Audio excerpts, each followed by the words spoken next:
తెలంగాణ కొత్త సిఎస్గా రామకృష్ణరావు నియామకం. రాష్ట్ర ప్రభుత్వ నూతన ప్రధాన కార్యదర్శిగా ఆర్థిక శాఖ ప్రత్యేక కార్యదర్శి కె రామకృష్ణరావును నియమిస్తూ ప్రభుత్వం ఉత్తర్వులు జారీ చేసింది. ఆర్థిక శాఖ పదవిలోనూ ఆయన అదనపు బాధ్యతలో కొనసాగిస్తున్నట్లు తెలిపింది.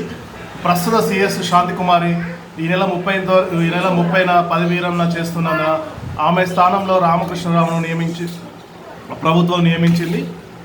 ఆయనతో పాటు పలు కీలక శాఖాధిపతులను కూడా బదిలీ చేస్తూ ప్రభుత్వం మరో ఉత్తర్వులు జారీ చేసింది.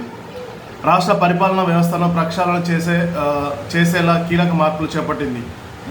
యువజన శాఖ కార్యదర్శి స్మితా సబర్వాల్ను తిరిగి గతంలో ఆమె పనిచేసిన రాష్ట్ర ఆర్థిక కమిషన్ మెంబర్ సెక్రటరీ పోస్టుకు బదిలీ చేసింది.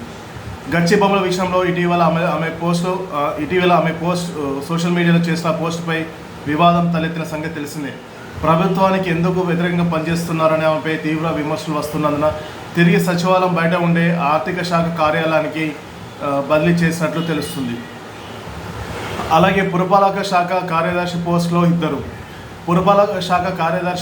ఇద్దరు సీనియర్ ఐఏఎస్ అధికారులను ప్రభుత్వం నియమించి కొత్త విధానానికి శ్రీకారం చుట్టింది. హెచ్ఎండిఏ పరిధి లోపల గ్రేటర్ హైదరాబాద్ నగర ప్రాంతానికి ఇలంబర్తిని, హెచ్ఎండిఏ బయట ఉన్న మున్సిపాలిటీలకు టీకే శ్రీదేవిని పురపాలక శాఖ కార్యదర్శులుగా నియమించింది. ఒకే శాఖలో రాష్ట్రంలో 2 ప్రాంతాలకు ఇద్దరు కార్యదర్శులను నియమించడం ఇటీవల కాలంలో ఎన్నడూ నియమించలేదు. సుదీర్ఘకాలం ఐటీ శాఖ ప్రత్యేక కార్యదర్శిగా ఉన్న జయేష్ రంజన్ను సీఎం కార్యాలయంలో పరిశ్రమలు పెట్టుబడులు విభాగానికి కార్యదర్శిగా బదిలీ చేసింది. Smart, proactive, efficient and effective delivery విభాగానికి ఆయనను సీఈఓగా నియమించింది. సీఎం కార్యాలయంలో సంయుక్త కార్యదర్శిగా ఉన్న సంగీత సత్యనారాయణరావుకు వైద్య కుటుంబ సంక్షేమ శాఖ డైరెక్టర్గా మార్చింది. ఆరోగ్యశ్రీ ట్రస్ట్ సీఈఓగా అదన బాధ్యతలు అప్పగించింది.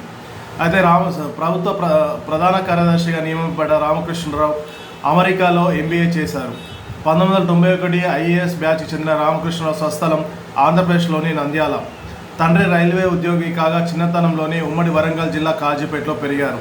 ఉమ్మడి అనంతపురం జిల్లా కొడిగినహల్లిలో ఏపీ రెసిడెన్షియల్ పాఠశాలలో చదువుకున్నారు. నాగార్జున సాగర్లో ఇంటర్ పూర్తి చేశారు. ఐఐటి కాన్పూర్లో బీటెక్, ఐఐటి ఢిల్లీలో ఎంటెక్, అమెరికా డ్యూక్ యూనివర్సిటీలో ఎంబీఏ చదివారు. ఉమ్మడి ఆంధ్రప్రదేశ్లో నల్గొండ, మహబూబ్ నగర్, నిజామాబాద్ జిల్లాలో సబ్ కలెక్టర్గా, జాయింట్ కలెక్టర్గా, గుంటూరు, ఆదిలాబాద్ జిల్లాల కలెక్టర్గా, విద్యాశాఖ కమిషనర్గా, ప్రణాళిక శాఖ ముఖ్య కార్యదర్శిగా పనిచేశారు. ఉమ్మడి ఏపీ విభజన ప్రక్రియలో ఆయన చురుగ్గా పనిచేశారు. తెలంగాణ రాష్ట్రం ఏర్పడిన తర్వాత ఆర్థిక శాఖ ముఖ్య కార్యదర్శిగా చేరి ఇప్పటి వరకు అక్కడే కొనసాగుతున్నారు. పుష్కర కాలంగా ఆర్థిక శాఖ అధిపతిగా పనిచేసిన ఆయన మొత్తం 14 రాష్ట్ర బడ్జెట్లను రూపొందించారు. వీటిలో 12 పూర్తి స్థాయి కాగా మరో 2 ఓడాన్ అకౌంట్ బడ్జెట్లు. తొలుత 2014 నవంబర్ 5న పూర్తి స్థాయి బడ్జెట్ను ప్రవేశపెట్టారు. అటు బీఆర్ఎస్ పాలనలోనూ ఇటు కాంగ్రెస్ పాలనలోనూ రాష్ట్ర బడ్జెట్ రూపొందించిన ఘనత రామకృష్ణరావుకే దక్కింది. అయితే రామకృష్ణరావు ఒక ప్రకటన విడుదల చేశారు. ప్రభుత్వ ప్రాధాన్యాలపై శ్రద్ధగా పనిచేస్తా అని రామకృష్ణరావు వెల్లడించారు. రాష్ట్ర ప్రభుత్వ ప్రధాన కార్యదర్శిగా నియమించిన తర్వాత సీఎం రేవంత్ రెడ్డికి ఉప ముఖ్యమంత్రి బట్టి విక్రమార్కకు ప్రత్యేక ధన్యవాదాలు తెలిపారు.